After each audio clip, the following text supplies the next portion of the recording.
Una sa lahat, kami, Unsay Brigade, ay isang grupong komunista sa Pilipinas na ilang dekada nang lumalaban sa gobyerno. Layunin namin ang pabaksakin ang kasalukuyang gobyerno at palitan ito ng bago na paniniwalaan nilang mas magandang representasyon ng mitin ng mamamayan. Kahapon, February 24, nakipagbakbakan kami sa mga sundalo naka-station sa isang checkpoint. Mukha silang special forces at pinatay namin ang bawat isa sa kanila.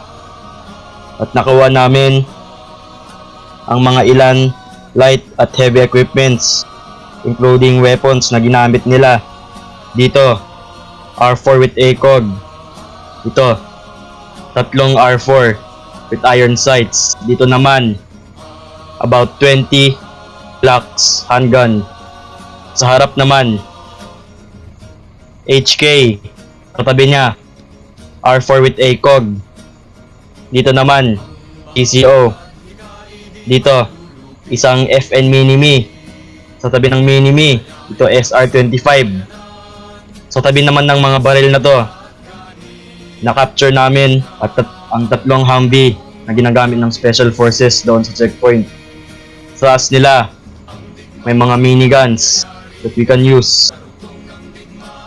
Patuloy namin gagamitin ng mga ito para sa aming operasyon laban sa pwersa ng kaaway.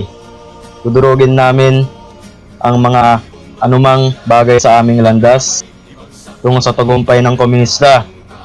Mabuhay ang Unsay Brigade! Mabuhay ang revolusyon!